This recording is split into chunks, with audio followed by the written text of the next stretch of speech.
अवैस करनी को रोक लिया जाएगा। बात को जरा गौर से सुनिएगा। हुजूर अकरम सल्लल्लाहु अलैहि वसल्लम ने फरमाया कि जब लोग जन्नत में जा रहे होंगे तो अवैस करनी को जन्नत के दरवाजे पर रोक लिया जाएगा। हजरत अवैस करनी कौन है? अवैस नाम है और आमिर के बेटे हैं। मुराद कबीला है इनका। करन इनकी शाख है और यमन इनकी रिहायशगाह थी। हजरत ने माँ की जो हद दर्जा खिदमत की वो आसमानों तक पहुंची और अवैस करनी हुजूर सल्लल्लाहु अलैहि वसल्लम की खिदमत अक़दस में हाजिर नहीं हो सके। हजरत जिब्राइल अलैहिस्सलाम आसमान से पहुंचे और उनकी बात को हुजूर नबी करीम सल्लल्लाहु अलैहि वसल्लम ने बयान किया। चूंकि हुजूर देख रहे थे कि आइंदा आने वाली नस्लें अपनी माओं के साथ क्या सलूक करेंगी। एक साइल ने सवाल किया कि या रसूलुल्लाह सल्लल्लाहु अलैहि वसल्लम क़यामत कब आएगी? तो आपने इरशाद फरमाया कि मुझे नहीं मालूम कि कब आएगी। तो साइल ने कहा कि कोई निशानी तो बता दें। तो आप सल्लल्लाहु अलैहि वसल्लम ने फरमाया कि जब औलाद अपनी माँ को जलील करेगी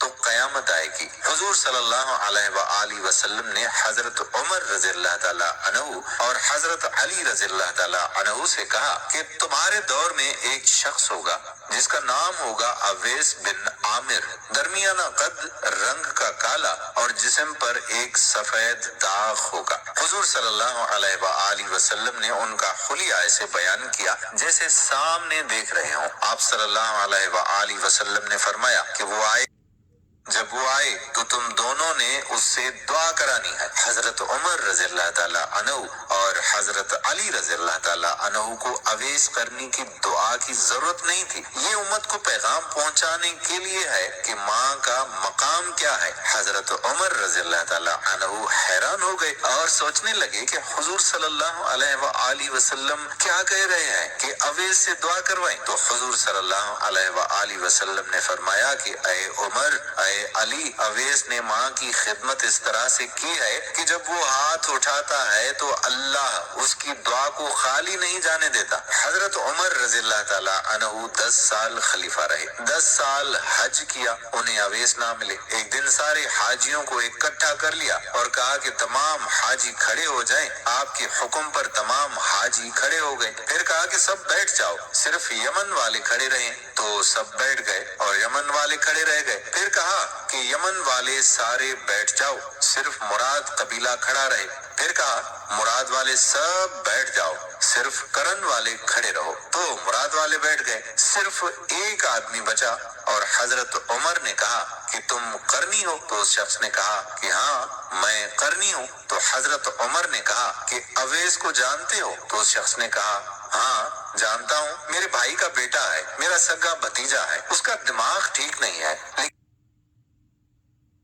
लेकिन हजरत अवैस करनी को जन्नत के दरवाजे पर क्यों रोक लिया जाएगा? बात को जरा गौर से सुनिएगा। हुजूर अकरम सल्लल्लाहु अलैहि वसल्लम ने फरमाया कि जब लोग जन्नत में जा रहे होंगे तो अवैस करनी को जन्नत के दरवाजे पर रोक लिया जाएगा। हजरत अवैस करनी कौन है? अवैस नाम है और आमिर के बेटे हैं। मुराद कबीला है इनका। करन इनकी शाख है और यमन इनकी रिहायशगाह थी। हजरत ने माँ की जो हद दर्जा खिदमत की वो आसमानों तक पहुंची और अवैस करनी हुजूर सल्लल्लाहु अलैहि वसल्लम की खिदमत अक़दस में हाजिर नहीं हो सके। हजरत जिब्राइल अलैहिस्सलाम आसमान से पहुंचे और उनकी बात को हुजूर नबी करीम सल्लल्लाहु अलैहि वसल्लम ने बयान किया। चूंकि हुजूर देख रहे थे कि आइंदा आने वाली नस्लें अपनी माओं के साथ क्या सलूक करेंगी। एक साइल ने सवाल किया कि या रसूलुल्लाह सल्लल्लाहु अलैहि वसल्लम क़यामत कब आएगी? तो आपने इरशाद फरमाया कि मुझे नहीं मालूम कि कब आएगी। तो साइल ने कहा कि कोई निशानी तो बता दें। तो आप सल्लल्लाहु अलैहि वसल्लम ने फरमाया कि जब औलाद अपनी माँ को जलील करेगी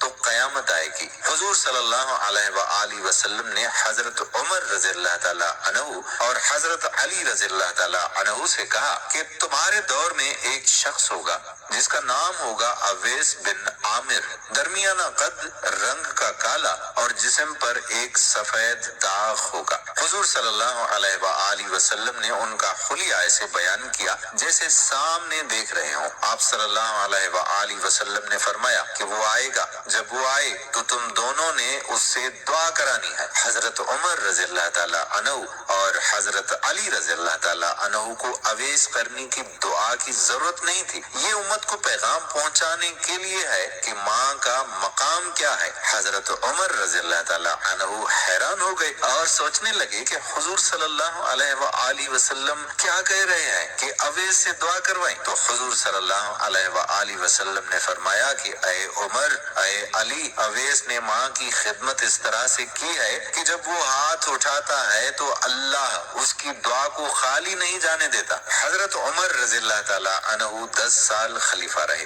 10 سال حج کیا، انہیں اویس نہ ملے۔ ایک دن سارے حاجیوں کو اکٹھا کر لیا اور کہا کہ تمام حاجی کھڑے ہو جائیں۔ آپ کے حکم پر تمام حاجی کھڑے ہو گئے۔ پھر کہا کہ سب بیٹھ جاؤ، صرف یمن والے کھڑے رہیں، تو سب بیٹھ گئے اور یمن والے کھڑے رہ گئے۔ پھر کہا کہ یمن والے سارے بیٹھ جاؤ، صرف مراد قبیلہ کھڑا رہے۔ پھر کہا مراد والے سب بیٹھ جاؤ، صرف کرن والے کھڑے رہو، تو مراد والے بیٹھ گئے۔ صرف ایک آدمی بچا اور حضرت عمر نے کہا کہ تم قرنی ہو؟ تو اس شخص نے کہا کہ ہاں میں قرنی ہوں۔ تو حضرت عمر نے کہا کہ اویس کو جانتے ہو؟ تو اس شخص نے کہا ہاں جانتا ہوں، میرے بھائی کا بیٹا ہے، میرا سگا بھتیجا ہے، اس کا دماغ ٹھیک نہیں ہے، لیکن آپ کیوں پوچھ رہے ہیں؟ تو حضرت عمر رضی اللہ تعالیٰ عنہ نے کہا کہ مجھے تو تیرا دماغ صحیح نہیں لگ رہا۔ آپ نے پوچھا کہ وہ کدھر ہے؟ تو اس نے کہا کہ آیا ہوا ہے۔ پوچھا کہاں گیا ہے؟ تو اس نے کہا کہ وہ عرفات گیا ہوا ہے اونٹ چرانے۔ آپ نے حضرت علی کرم اللہ وجہہ کو ساتھ لیا اور عرفات کی طرف دوڑ لگا دی۔ جب وہاں پہنچے تو دیکھا کہ اویس قرنی درخت کے نیچے نماز پڑھ رہے ہیں اور اونٹ چاروں طرف چر رہے ہیں۔ یہ آ کر بیٹھ گئے اور اویس قرنی کی نماز ختم ہونے کا انتظار کرنے لگے۔ جب حضرت اویس قرنی نے دیکھا کہ 2 آدمی آ گئے ہیں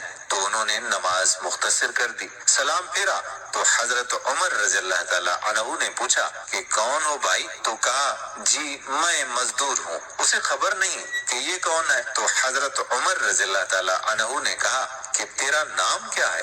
تو اویس قرنی نے کہا کہ میرا نام اللہ کا بندہ ہے۔ تو حضرت عمر نے کہا کہ سارے ہی اللہ کے بندے ہیں، تیری ماں نے تیرا نام کیا رکھا ہے؟ تو حضرت اویس قرنی نے کہا کہ آپ کون ہیں میری پوچھ گچھ کرنے والے؟ ان کا یہ کہنا تھا کہ حضرت علی نے کہا کہ اویس یہ امیر المومنین عمر ہیں اور میں ہوں علی بن ابی طالب۔ حضرت اویس قرنی کا یہ سننا تھا کہ وہ کانپنے لگے۔ کہا جی میں معافی چاہتا ہوں، میں تو آپ کو پہچانتا ہی نہیں تھا، میں تو پہلی دفعہ آیا ہوں۔ حضرت عمر نے کہا کہ تو ہی اویس ہے؟ تو انہوں نے کہا کہ ہاں میں ہی اویس ہوں۔ تو حضرت عمر رضی اللہ تعالیٰ عنہ نے کہا کہ ہاتھ اٹھاؤ اور ہمارے لیے دعا کرو۔ حضرت اویس قرنی رونے لگے اور کہا کہ میں دعا کروں؟ آپ لوگ سردار ہیں اور میں آپ کا نوکر، میں آپ لوگوں کے لیے دعا کروں؟ تو حضرت عمر رضی اللہ تعالیٰ عنہ نے کہا کہ ہاں اللہ کے نبی صلی اللہ علیہ وآلہ وسلم نے فرمایا تھا۔ حضرت عمر رضی اللہ تعالیٰ عنہ اور حضرت علی رضی اللہ تعالیٰ عنہ جیسی ہستیوں کے لیے حضرت اویس قرنی کے ہاتھ اٹھوائے گئے۔ کس لیے؟ اس کے پیچھے جہاد نہیں، اس کے پیچھے تبلیغ بھی نہیں، تصوف بھی نہیں، اس کے پیچھے صرف اور صرف ماں کی خدمت ہے۔ جب لوگ